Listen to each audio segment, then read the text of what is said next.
Қайырлы күн достар, сіздермен бүгін 2024 жыл бойынша жеке кәсіпкерлікті ИП-ны жабуға жіберетін боламыз. Бұл кәсіпкерлікте упрощенка режимі бойынша және де ешқандай жұмысшысы жоқ жағдайда қарастырылған.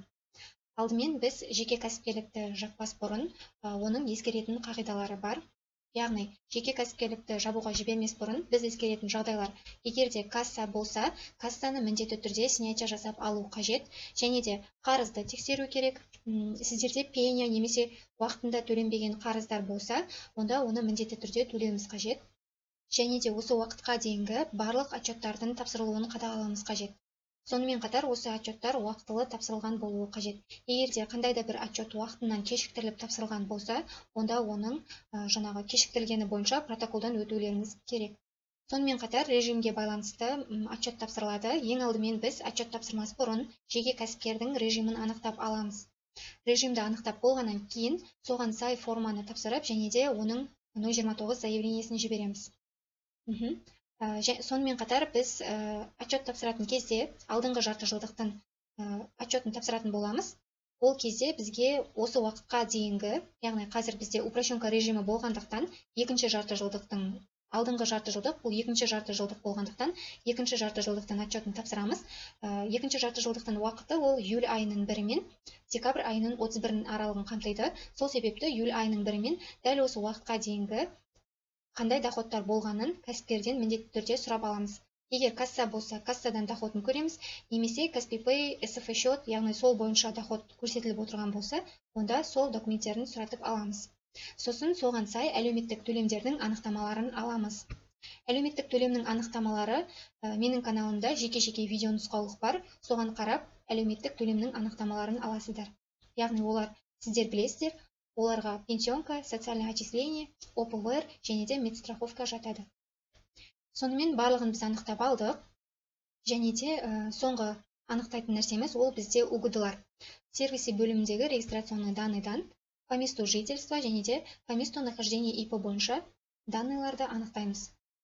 Мына жерде регистрационный данныйға кірген кезде міндетті түрде датаны біз кіріп тұрған датамен обновление жасаймыз. Қазір мен обновить жасадым, бірақ кішкене сайт әлі загрузить етіп тұр. Оған дейін қарай берейік. Сіздер міндетті түрде жіберетін кезде мына жердегі датаны обновить етесіздер. Өйткені осы дата бойынша сіздерде осы датадан кейін, может быть, сіздерде ИП-ның адресі өзгерген болса, немесе жеке кәсіпкердің пропискасы өзгерген болса, онда ол жаңағы өзгерген бойынша көрсетпей тұрады. Яғни бұрынғы данныйларымен көрсетіп тұрады, сол себепті отчетта үлкен қателік тудыруы мүмкін. Енді төменге қарай жылжытайық. Бұл жерде по месту жительства және де по месту нахождения ИП-ны анықтаймыз. Міне екеуі де Семей қаласы бойынша тіркелген. Сосын БИН аппараты. БИН аппаратын біз нулевка отчет тапсыратын кезде де, доход болған кезде де міндетті түрде енгіземіз. БИН аппаратын мына жерде 4-ші жолақтан қараймыз. Осы жерде адрес местонахождения ИП деп тұр. Міне Семей қаласы бойынша тіркелген. Сіздер білесіздер, қала бойынша тіркелсе, қаланың өзін көрсетеміз, немесе қаланың аудандары болса, ауданның өзін көрсетеміз. Егер де ауыл болса, сол ауылдың әкімшілігі қай жерде орналасқан, сол жерде көрсететін боламыз. Енді отчет тапсырамыз. Настройки бөлімдегі настройка списка формға барамыз. Қазір мен бұл кәсіпкердің ИП-сы қай уақытта ашылған, және де осы уақытқа дейінгі барлық отчеттары тапсырылған ба, оның барлығын қарап шықтым. Сіздерге де тағы бір көрсете шығайын. ИП қай уақытта ашылған, оны біз мына жақтан төменге қарай жылжытып, сервисі бөліміндегі регистрационный данныйдан 9-ші жолақтан көре аласыздар. Міне, по месту нахождения ИП дегеннің тұсында жеке кәсіпкерлік қай күні ашылғаны көрсетіледі. Яғни 2023 жыл декабрь айының 11-іне ашылған. Осы уақытқа дейін бізде тапсырылу керек отчеттар 2023 жылдың 2-ші жарты жылдығы және де 2024 жылдың 1-ші жарты жылдығы. Осы отчеттар бізде тапсырылған ба, қарайық. Журнал формаға барайық.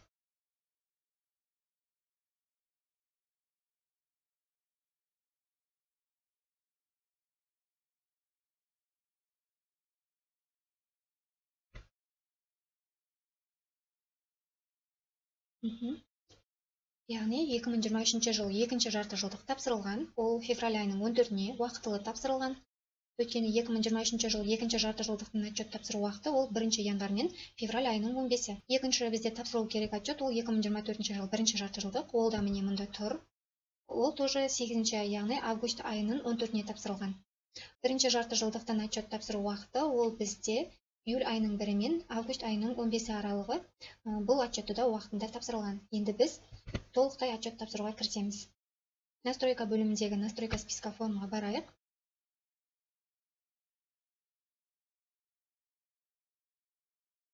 Мхм. 2024 жыл және де упрощенка режимінің формасын таңдаймыз.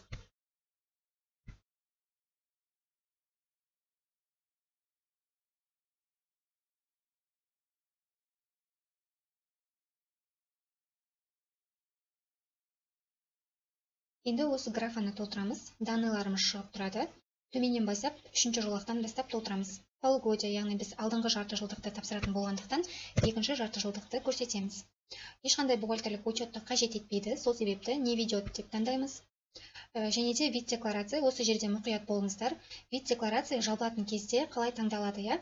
Егер де жеке кәсіпкерлік дәл осы екінші жарты жылдықтың кез келген айларында ашылған болса, онда біз первоначальный және де ликвидационный деп екеуін де бірдей көрсетеміз. Ал егер де жарты жылдық дәл біздікі сияқты алдыңғы жылдарда, алдыңғы жарты жылдықтарда ашылған болса, онда тек қана ликвидационный дегенді таңдаймыз. Осы жерде мұқият боламыз. Келесі, бұл бізде резидент РК, яғни Қазақстан азаматы болғандықтан, резидент вариантын таңдаймыз. Сонымен келесі ол доход. Доход бұл жерде сіздер білесіздер, екінші жарты жылдық июль айының 1-і мен дәл осы уақытқа дейінгі доход, общий доходты осында енгіземіз. Бұл кісіде бар болғаны 10.700 теңге ғана болған, және де ол Каспи Pay арқылы болған. Каспи Pay ол бізде карта арқылы болғандықтан, яғни мұндағы А вариантқа жазамыз. Безналичный расчет ол бізде карта арқылы төлем түскен кезде көрсетіледі. Егер де сіздерде осы 10.700 общий доход болып, немесе қандай да бір сума общий доход болып, соның белгілі бір сумасы мұндағы карта арқылы түскен болса, онда мына жерде картаға қанша сума түсті, соны енгізесіздер. Сосын мұндағы бізде налогтар, және де енді 910.010 графасы, бұл бізде социальный отчисленияның доходын енгіземіз. Осы жерде бізге міндетті түрде әлеуметтік төлемдердің анықтамасы қажет. Енді социальный отчисление бойынша қарайық, ол кәсіпкер минималды төлеммен төлеген ба, немесе максималды төлеммен төлеген ба.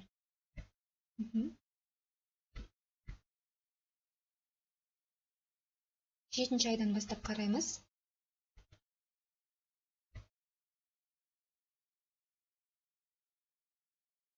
7-ші айдан қараймыз, міне период деген жерде тұрады, 07-2024 осы жерде, және де сумма дегеннің тұсында тұрады. Сонымен қатар мына жерде міндетті түрде ИН-ның және де ИП-ның атауы болу керек. Біз осы төлемді осылай ғана ажырата аламыз. Мұнда ИН және де ИП атауы тұру керек, және де КНП номерін міндетті түрде мән береміз. Өйткені бізде пенияның КНП номері де осы анықтамада көрсетіледі. Социальный отчисленияның өзі де осы анықтамада көрсетіледі. Міне қараймыз, яғни минималды сумамен төлеп шыққан барлығын. Бұл кәсіпкерде бір ай ғана доход болған, сол себепті бір айға ғана төлем жасаған. Міне 7-ші айда ғана доход болған екен. Енді қалған төлемдерін қарап шығайық. Бұл справкаде ОПВР және де пенсионканы қараймыз. 7-ші айға доход болғандықтан барлығын 7-ші айға минималкамен төлеуі керек бұл кәсіпкер. Қарайық. Міне 7-ші ай тоже төлем жасаған ОПВР және де пенсионканы қарайық. Тоже 7-ші айда минималкамен төлем жасаған. Енді медстраховканы қараймыз. Медстраховка барлық айларға төлену қажет. Өйткені медстраховкаден бұл кәсіпкер босатылмаған. Босатылатын категорияны сіздер білесіздер. Егер босатылатын категорияға кәсіпкер жатса, онда медстраховка төлемейді. 9-шы ай және де 8. 7.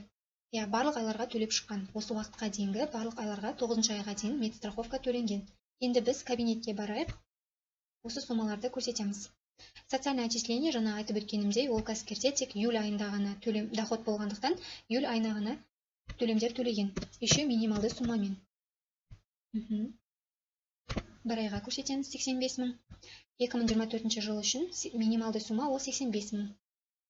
Пенсионка, бұл 910.012 графасында пенсионка көрсетеміз. тоже 85 мың, 10% төлеген 8500 теңге. Сосын 910.014 графасында ОПВР. ОПВР бұл бізде жаңағы доходымыздан, біздің айлық табысымыздан 1,5% есептелінеді, е? Ол бізде 1275 теңге. Бұл әрине 2024 жыл үшін, 2025 жыл үшін ол суммалар өзгереді. Және де медстраховка 910.015 графасында 9 айға дейін барлық төлемдерді төлеген. Міне мынау бірінші ай дегеніміз ол 7 ай, июль айы, екінші ай ол бізде август, үшінші ай сентябрь. Солай мынау 4 ай уже әрі қарай октябрь, 5 ай ноябрь, 6 ай декабрь болып есептелінеді. Қалған ұяшықтарға 0 қоямыз, яғни қалған айларға. Вот, енді біз екінші страницаны толтырдық, үшінші страницаға барайық.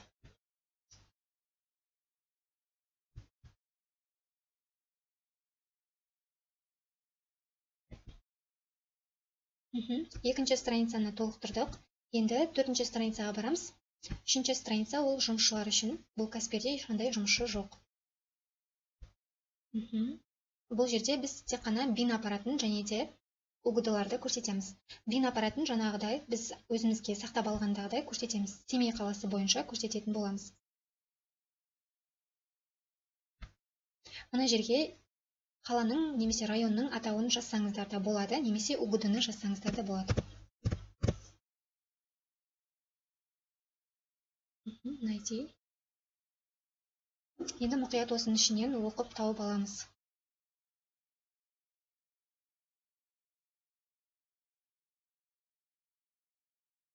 Міне, мына жерде Абай облысы бойынша Семей қаласы. Үстін басайық және де выбрать дейміз. Келесі код органа государственных доходов по месту нахождения. По месту нахождения деген жерге регистрационный данныйда по месту нахождениенің тұсында қандай УГД тұр, сол УГД-ны мұнда көрсетеміз. Екеуі де бір жерде орналасқандықтан, міне Семей қаласы, екеуінде бірдей көрсетеміз. Ал егерде сіздердің кәсіпкерлеріңізде немесе сіздің кәсіпкерлігіңіз бойынша УГД-лар екі жерде орналасқан болса, қателесіп кетпеу үшін по месту нахождения және де по месту жительства деген сөзіне мән беріп, соның тұсындағы УГД-ларды енгізесіздер.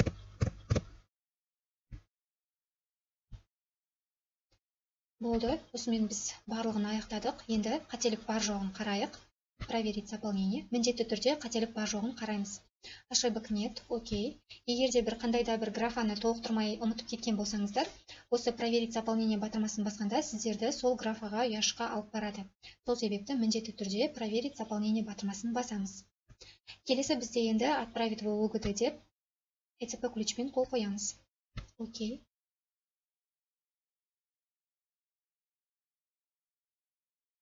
Достар, осы жерде ескеретін маңызды жағдай. Жалпы біз жеке кәсіпкерлікті жабуға жіберетін кезде, оның жаңағы отчеты мен 029 заявлениесін бір күнде жіберуіміз маңызды. Екеуінде бір күнде жібереміз.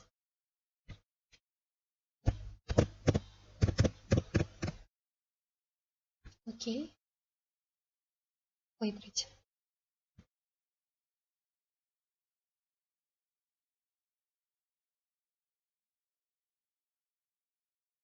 Отправка успешно завершена. Окей.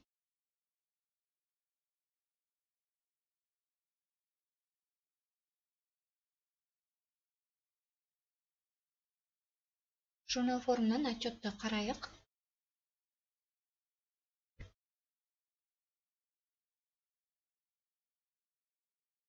Мұнда біз тапсырылған отчет разнесена болып отырды. 2024 жыл, екінші жарты жылдық бойынша ликвидационный отчет разнесена болып тұр. Келесі біз 029 заявлениесін жіберетін боламыз. Ол үшін мұндағы налоговый заявление бөліміне барамыз.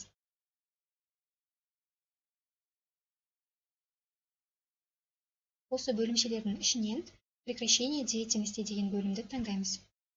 Бұл жабуға жіберетін кезде таңдалатын бөлімше. Осы заявление бізде 029 заявлениесі деп аталады.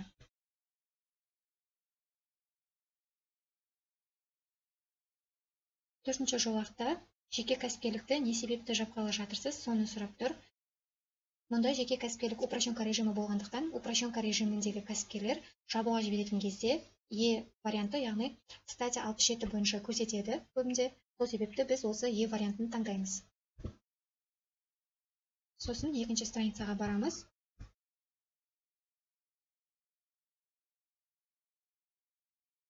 Екінші страницада біз КБК номерлерді жазамыз, яғни әлеуметтік төлемдердің, 4 әлеуметтік төлемнің КБК номерін және де 2 налогтың КБК номерін енгіземіз. КБК номерін қайдан алуды білмесеңіздер, онда кабинетке кірген кезде лицевой счеттан қарап жазсаңыздар да болады.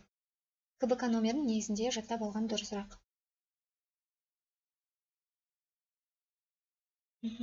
Мұнда міне лицевой счетта бізде КБК номері тұрады барлығынан.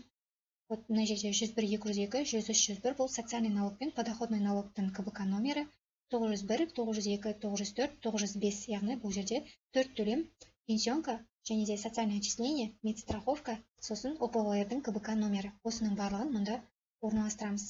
Рет-ретімен орналастырамыз.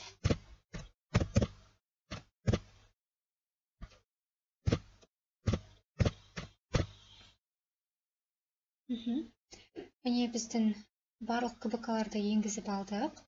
Сосын төменге қарай жылжытамыз. Мұнда код органа государственных доходов, бұл жерге жеке кәсіпкерлік ИП қай жерде тіркелген, соның угдысын енгіземіз. Регистрационный данныйда ИП-ның тіркелген адресін по месту нахождения ИП деп көрсетеді. Сол жердегі угдыны енгіземіз. Міне барлығын толықтырып шықтық. Енді қателік бар немесе жоқ екенін тексерейік. Ошибок нет, окей. Осымен біз енді қол қойып жібереміз. Отправить выводы. Окей, және де ЭЦП ключпен қол қоямыз.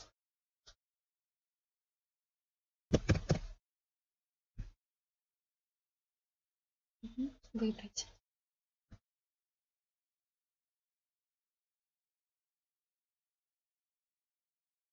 Отправка успешно завершена. Окей.